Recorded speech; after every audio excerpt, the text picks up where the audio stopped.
Do you ever wish you had the perfect little box for candies, jewelry, or tiny trinkets? Something cute, easy to make, and reusable? Like a little present for your present? That's exactly what these curvy keepsake boxes are. They're tiny treasures that look just as special as what's inside. They're a gift all on their own. Hello everyone, Jennifer Maker here. It's a beautiful day to make adorable curvy keepsake boxes that are fun to give, delightful to display, and perfect for small treats and holiday surprises. And the best part? They're easy and inexpensive to make with just some cardstock, glue, and my free design files. I'll show you how to fold one basic box from start to finish, and then we'll use that same base to create 4 fun variations: a cheerful gnome, a mushroom cottage, a snowflake gift box, and a jolly little snowman. Then we'll hop into Cricut Design Space to make your own. Let's start with the gnome keepsake box. It's such a cheerful little design and a perfect place to begin. You should have a large box base piece, a beard, a nose, a triangular hat piece, 3 leaf pieces, a small flower, a large flower, and a circular flower center. Place the large box piece so the score lines are face down on your work surface. Find the 2 small tabs and fold them up along their score lines.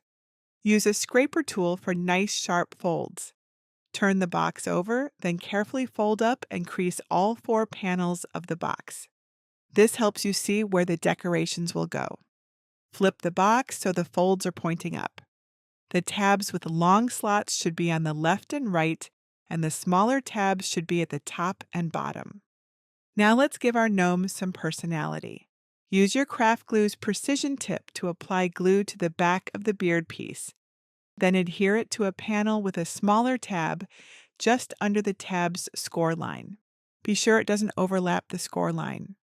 Apply craft glue to the back of the nose piece, then attach it to the top center of the beard. It's tiny, so tweezers can help.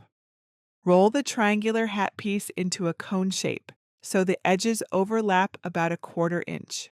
Apply a thin line of craft glue under the overlapping edge.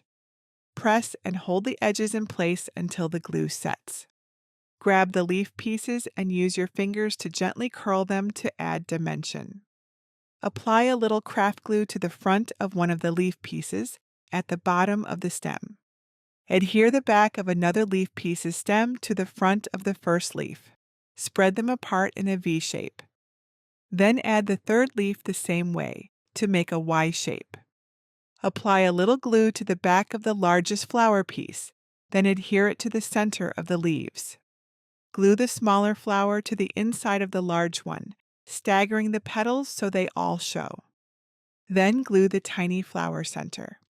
Add some glue to the back of the flower arrangement, then adhere it to the front of the hat, opposite the seam. I positioned mine so the foliage extends just past the bottom edge of the hat. Hold it in place until the glue dries.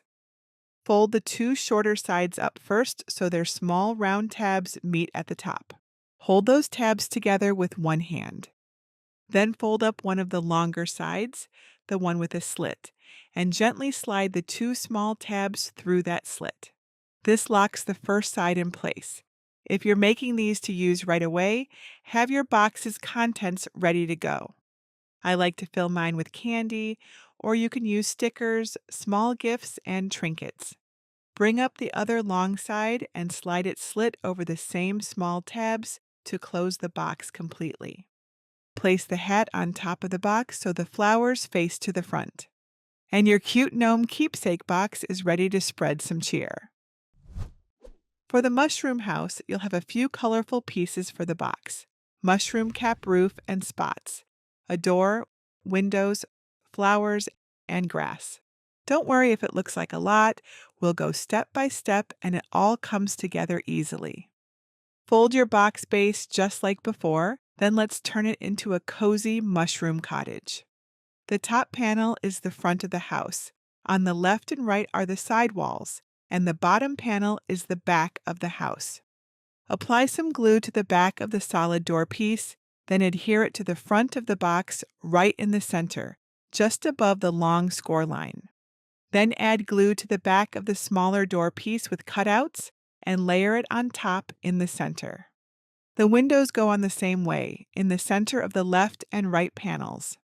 Apply thin lines of craft glue to the back of a window piece with cutouts. Avoiding the cutouts, then adhere it to the center of the solid window piece. Do the same with the other window on the other side panel. Add the shorter grass pieces on either side of the door, lining their bottom edges with the bottom edge of the door. Avoid covering the score line. Now grab the 3 larger grass pieces and find the tallest one. That's for the back of the house. Glue it along the bottom edge of the back panel, keeping the fold line clear. Add the other 2 grass pieces to the side panels the same way. If they cover a bit of the window, that's okay. It'll just make your mushroom cottage feel even more enchanted. Grab the 3 stem pieces. The one with the leaves on the 2 center stems is for the back. Glue it over the back grass piece, lining up the bottom edges. Then glue the other 2 stem pieces to the side panels above their grass. Lay out your flowers before you glue them so you can mix the colors. Once you like the arrangement, glue each in place. Glue a butterfly on either side of the door and adhere 2 more to the back panel, fluttering above the flowers. Make sure they're right side up in relation to the flowers. At this point, your little house already looks magical, but the roof really brings it to life. Fold up the sides just like the gnome box. Fill it with candy and close it up. Grab the roof piece and glue on the spots away from the cutouts. Scatter them for a whimsical touch. Turn the roof piece over and apply a thin line of glue along one edge of the pie-shaped cutout. Pull the sides around the cutout together until the side without glue is slightly overlapping the side with glue. The slit shape in the middle should form a straight line. Hold the sides in place until the glue fully sets. Place the mushroom roof on top of the box and slip the tabs through the slit. Your sweet little mushroom house is the perfect hiding spot for treats and tiny treasures. Now let's make the snowflake box. This one is simple but so elegant, with a box base and just one acetate window. Fold the box just like before, then let's add a touch of magic. Apply small dots of craft glue around the window cutout. Hold the acetate piece over the cutout in the same orientation, then gently press it down onto the glue. Once the glue is dry, fill and close the box the same way as the others. For a little sparkle, let's add ribbon. Cut an 8-inch piece of 2/3 inch wide ribbon. String the ribbon through the holes in the tabs at the top of the box. Tie it in a bow, then trim the ends if needed. Now your snowy little keepsake box is ready to spread a flurry of joy. Finally, let's make the snowman box. Cheerful, simple, and perfect for winter gifts. The snowman box design has a box base, a hat, leaf, berry, large and small coal pieces, and a carrot nose. The snowman box folds exactly the same way, so let's jump right to decorating. We'll start with our snowman's face. Glue the 2 larger coal circles near the top for eyes. Then add the carrot nose underneath so it points to the right. Adhere 2 of the smaller coal pieces just under the nose, a little further out than the eyes on each side. Then add the last 3 between them, curved in a smile. Next, let's make the hat. Grab the hat piece and fold it in half along the score line. Open the hat up and apply a small line of glue along the edges of the brim. It needs to be on the very edge, or the hat won't be able to slide onto the handles. Fold it closed and press the ends of the brim together until the glue sets. For the decoration, apply some glue to the back of the leaf piece, where the 2 leaves meet. Attach the leaf piece to the left side of the hat, between the top and the brim, so it's partially hanging off. Add the berries on top, then leave the hat to dry completely. After filling your box, slide the hat's opening down over the small tabs to hide them. Your cheerful snowman box is ready to go spread some winter cheer. Ready to make some of your own? Head over to my free resource library at jennifermaker.com/791 to grab the free designs. Click Get a Password if you need one or enter the library. Then search for design number 791 and click on the project file to download everything you need to get started. Inside the zip folder, you'll find score and no score versions of my Keepsake box designs. Use a scoring stylus or single scoring wheel with the score version to create smooth score lines like I did. Or use your regular fine point blade with the no score version for dashed cut lines instead. There's also a DXF folder with cut files and a PDF folder if you want to cut everything by hand. Not sure how to upload SVG files? Just go to jennifermaker.com/svgs and I'll walk you through it step by step.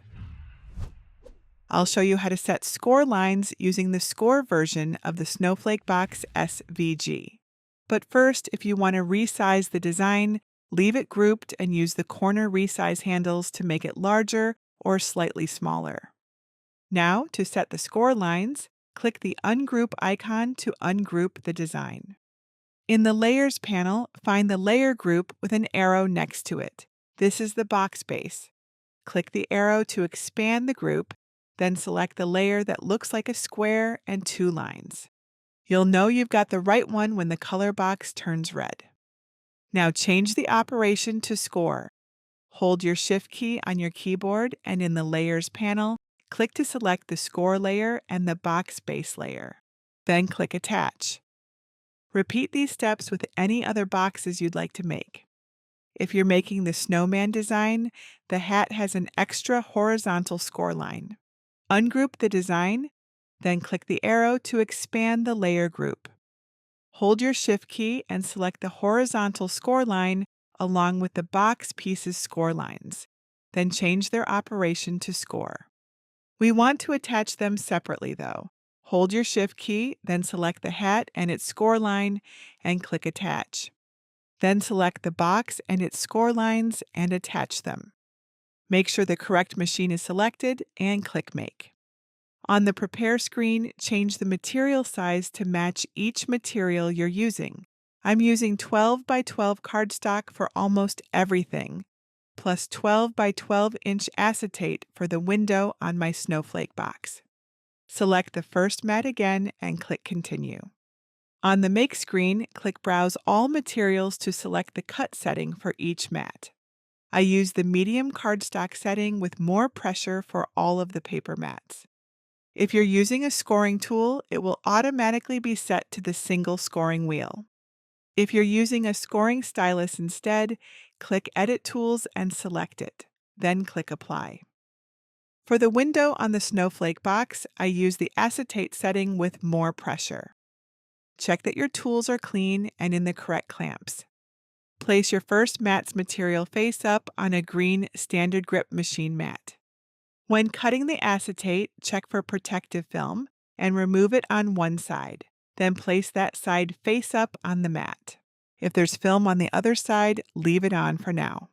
Cover the acetate with a clean piece of copy paper or cardstock to protect the surface.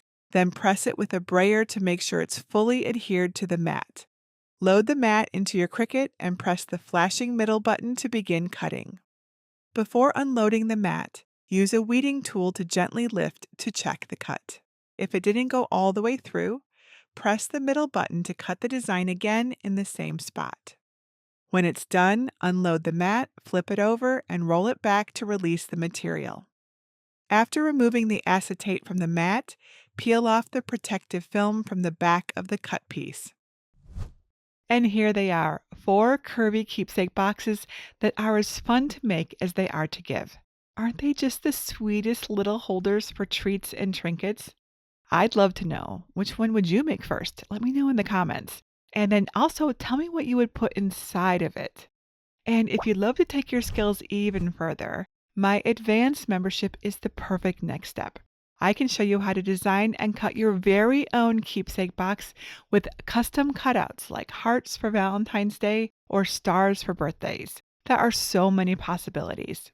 Advanced members get step-by-step workshops, exclusive templates, and a supportive community to help you succeed with every project you try. Come check it out. I'll put the link below. And if you haven't managed to get your hands on one of these amazing Cricut cutting machines yet, I do a free giveaway every month. Head on over to jennifermaker.com/Cricut giveaway for your chance to win. If Cricut Design Space ever feels confusing, my Cricut Coach Playbook makes it simple. I filled it with simple, step-by-step diagrams of all the things we do in Cricut Design Space, so you'll know exactly what to click, where to find tools, and how to make it work for you. It takes out all of the guesswork and just gives you more time to do what you love, making things. Grab your copy at CricutCoach.com and make every crafting minute count. And I hope that if you make these, you share your finished keepsake boxes with me. So be sure to join us at jennifermaker.com/CricutCrafters and share a photo in our group. And that's it for today. Until next time, this is Jennifer Maker reminding you to craft a life you love.